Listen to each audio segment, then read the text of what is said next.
Eu quero conversar com você sobre uma realidade em relação a salários no internacional e eu tenho ouvido coisas que têm me assustado absurdamente, absurdamente, coisas que até eu não sabia.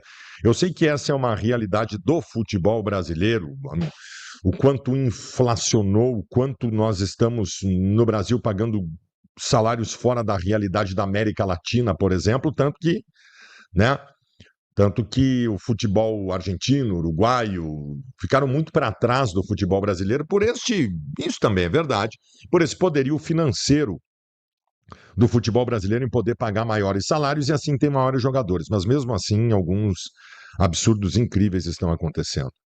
Eu, eu fiquei sabendo, né, e os repórteres deram a informação, que o Bruno Henrique, que está saindo do Inter, está terminando o contrato dele, ganhava no Inter R$ 800 mil por mês.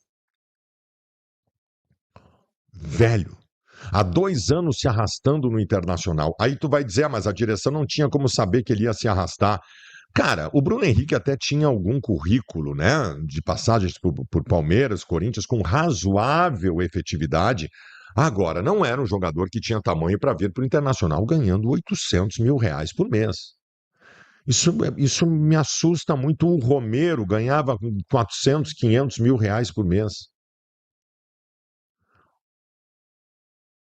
O Alan Patrick, essa para mim. O Alan Patrick, em determinado momento desta temporada, ficou muito chateado, porque descobriu que o Borré ganhava R$ 1.900.000 por mês. E ele, Alan Patrick, ganhava 1.100.000. E aí, através do seu empresário, começou uma grande negociação com o Internacional, em que houve a garantia de que ele passaria ao final do ano a ter a equiparação salarial com o Borré. Então, hoje, o Alan Patrick, nesse dispositivo que foi montado, ganha os 1.900.000 do Borré. Você sabe quando é que foi efetivado essa alteração salarial? Quando foi efetivada? Entre o jogo com o Vasco e o São Paulo, com o Inter caindo para a Série B. O Inter caindo para a Série B, que um milagre evitou, o Alan Patrick estava recebendo um aumento de salário de 1.100.000 por mês para 1.900.000 por mês. O Alan Patrick, que durante a temporada se escondeu nos principais momentos em que o Internacional disputava ainda alguma coisa importante. E aí tu vai ver, o Vitão ganha 1 milhão por mês. Ah, mas o Vitão é um grande zagueiro e tal, merece um bom salário, merece. Mas nós estamos falando de um zagueiro ganhando 1 milhão por mês. Não é preconceito contra a posição, mas geralmente salários astronômicos são dos jogadores de meio para frente que decidem botando a bola para dentro, né? Então, de novo, absurdos e absurdos. O Rocher ganha mais de 500.000 por mês, o Thiago Maia ganha 700.000 por mês. O Aguirre, lateral direito, está renovando com o Inter, recebendo aumento salarial. O Aguirre, que é um jogador ruim, que fez uma temporada cheia de problemas. Onde é que nós vamos parar? O salário do Borré é outra coisa inimaginável, né? R$ 2 milhões por mês por um centroavante que não dá resposta. De novo, tu vai me dizer, mas quando ele veio, a gente não sabia que ele ia dar resposta. Tá bem, mas mesmo assim, R$ 2 milhões por mês é um troço muito louco, cara. É um troço muito louco. Vocês imaginem, só com o Borré e o Alan Patrick nós temos R$ 4 milhões de folha de pagamento. Aí tu pensa, como é que o Inter vai fazer um grande time para a próxima temporada? Um grande time não, mas um time razoável, se esta é a realidade. O Internacional neste ano teve que rebolar para conseguir pagar salário e muitas vezes não conseguiu, teve a tal repactuação. Mas como é que vai conseguir? O Internacional tem uma folha de pagamento de R$ 20 milhões. R$ 20 milhões por mês a folha de pagamento do Inter. Vocês terem uma ideia do que virou os salários? Eu sou do tempo que quando tu vendia um guri da base, tu pagava o salário dos jogadores do ano inteiro. Fernando Carvalho tinha aquela ideia, olha, quando tem que vender pelo menos um jogador por ano e a torcida ficava braba que vendia tal, tu pegava lá e vendia um Nilmar, um Daniel Carvalho, o dinheiro que tu ganhava pagava a folha de pagamento do ano inteiro. Em 2006, o Índio foi campeão do mundo ganhando R$ 14.000 por mês. Ah, mas teve a inflação. Cara, pega toda a inflação e correção, esses 14 mil viram hoje 90.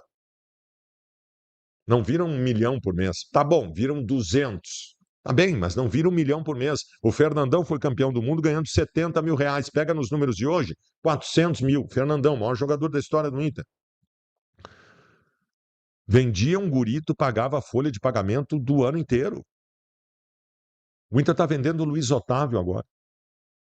Um guri. Ah, mas eu acho que ele não é bom jogador. É um guri do time titular. O Inter tá vendendo um guri que ele formou na base e está no time titular. O Internacional está vendendo ele por 3,5 milhões de dólares, que é o que o Inter fica limpo por ele. 3,5 milhões de dólares dá 20 milhões de reais. Ou seja, hoje, vender um guri da base, que é titular do time profissional, não paga um mês de folha de pagamento. Não paga um mês de folha de pagamento. Esta inflação é a única maneira que se pode fazer futebol no Brasil, se submeter a ela? Ou será que nós temos condições daqui a pouco, com muita criatividade, de não ir mais nesses jogadores que já largam ganhando R$ 1 milhão por mês e nem são tão bons assim, e sermos criativos e buscar outras soluções mais baratas, encontrar jogadores antes dos outros?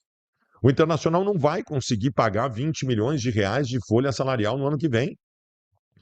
O Internacional vai ter que partir para o mercado sul-americano, que seja, Série B que seja, e encontrar potencial em jogadores que ainda ninguém viu e pagar salários de 200 mil por mês para esses caras, que já é né? Na realidade brasileira, mas alguma coisa vai ter que ser feita. Infelizmente, o Inter não pode se submeter mais a isso. O Flamengo pode pagar R$ 2 milhões por mês para um jogador, 3. O Cruzeiro paga R$ 3 milhões por mês para o Gabigol, que não dá resposta nenhuma. Se esses caras podem, beleza, que rasguem o dinheiro deles, mas nós não podemos. E eu, evidentemente, vou continuar exigindo time competitivo. Eu não vou baixar minha exigência, mas eu vou entender que se faça de outra forma. Caro ou barato, o Inter não pode fazer time ruim, tem que fazer time bom, mas aí depende da competência. Aí depende da competência. O Inter não tem mais como viver essa realidade. O presidente Barcelos, no começo de 2024, pegou R$ 100 milhões dos 50 anos de 10% dos direitos de transmissão do Inter e gastou. Gastou com 2 milhões para esse, 800 para o Bruno Henrique, os 700 para o Thiago Maia, os 600 para o Rocher. E foi. E foi, acabou. Tu imagina? Vender 50 anos, vender 10% dos teus direitos de transmissão por 50 anos, paga 5 meses da folha salarial do Inter. 50 anos, paga 5 meses da folha salarial do Inter. Não vai dar mais, gurizada. Não tem mais como. Nós vamos ter que encontrar soluções criativas. Nós vamos ter que encontrar soluções criativas. O Índio foi um jogador que veio do Juventude e virou o maior zagueiro da história do Inter ao lado do Figueroa. Nós vamos ter que começar a achar essas coisas. Só que tem que ter competência para isso.